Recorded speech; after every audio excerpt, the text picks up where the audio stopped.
Welcome to Everyday Economics, a podcast that helps you learn about the economic world happening around you every day. I'm your host, Chris Krug, president of 501c3 nonprofit Franklin Lewis Foundation. Everyday Economics is a production of America's Talking Network. You can check out all of our great podcasts at americastalking.com. We're recording this episode on Monday, February 13th.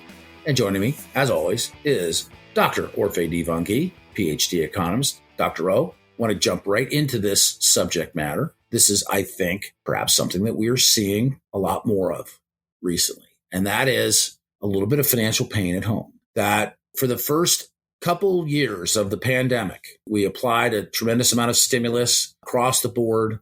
Some states, such as the state of Illinois, like literally laid off 0 state employees. And a lot of companies in 2020 and even into 2021 carried workers who were able to do less simply because of the circumstances around COVID and the mitigations that a lot of state governments applied to COVID. And what we saw was Americans were making it work financially. They were hanging in there. And they were staying above water. That the big fears of a housing crash or collapse like in 2007, 2008, which was a major economic downturn. What was happening underneath was, frankly, the underpinnings of individuals' financial stability was being pulled free. We hadn't seen that, but right now we're starting to see signs of it. Americans are burning through cash. Absolutely. I mean, we had these pandemic savings and the pandemic savings are evaporating rapidly because prices are really high. And by the way, even though inflation's decelerating, it's still 6.4% year over year. So that's high.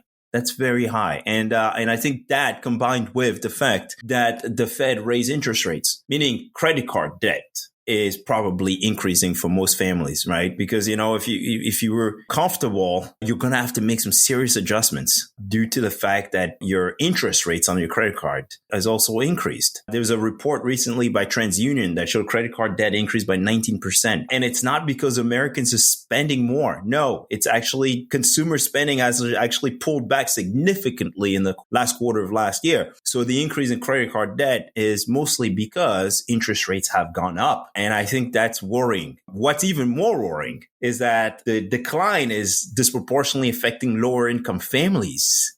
You're going to have people on the lower end that are more affected by the high prices and higher interest rate on debt, that they're going to be squeezed substantially more than people who can kind of afford to go by with what's going on right now. Let's put that into terms that everybody will understand. If you're living a little bit closer to the line, if you're living paycheck to paycheck or something resembling that, you don't have a lot of savings. That's right. And so when you cannot modify your spending, then you're in a really bad situation. Then you become a borrower. And so your credit card bills are going to go up. And what you're doing is you're kind of pushing this down the road. Now, not everybody who's doing that is doing that because they just don't want to compromise their lifestyle. Some people are doing that because they're trying to hang in there. That's right. They're really trying to hang in there. I think that's the story here, is that people are trying to hang in there, which is why it's so important to bring down inflation rapidly. But at the same time, the Fed cannot kill this labor market, because the labor market right now, what we're seeing in the labor market is that wage growth at the bottom is increasing faster, is higher than wage growth at the top. And that's sustaining households, right? It's helping to kind of sustain some of that purchasing power at the bottom of the income distribution. And so, yes, people are really struggling. And the sooner we get, inflation down, the better.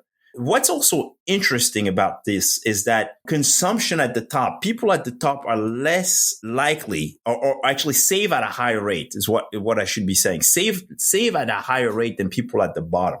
And so when we see an increase in the savings rate in the last quarter of last year, I would think that's probably because people at the top are also starting to pull back a little bit. And that's why we're seeing that increase in the savings rate. I think people at the bottom are really squeezed and kind of have no choice. They have to put food on the table. They have to pay the rent. There's a report that came out recently, made the news. Half of Americans earning $100,000 and more were living paycheck to paycheck. We're not even just talking about people really, at the bottom of the income distribution. We're talking about, middle-class Americans that are getting squeezed now by the economic climate.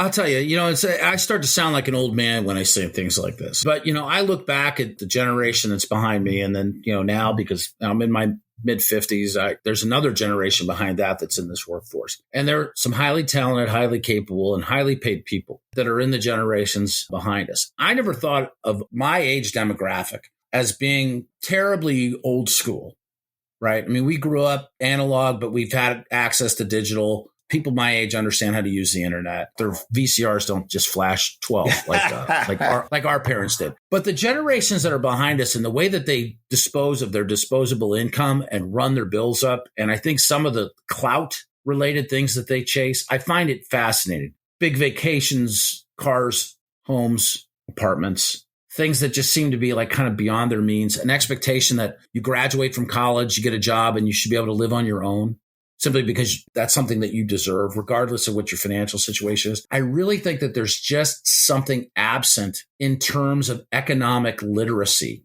among the groups that are behind us. There might be, but if you think about our parents, right, or even our generation, and I should say I'm a little bit younger than you, Chris, but bottom line You're part of the problem, Orphe. No, I'm not. You're part of this problem. No, you're not. The reality is our parents, right, were able to move out at 21 and 22. They were able to start a family young. They could afford it. That's kind of been delayed. I don't know why. I mean, part of it is that we stay in school longer these days, right? We don't get to earn as fast as our parents did, but we tend to earn more when we do come out of school. So, I mean, there's a lot of stuff going on here.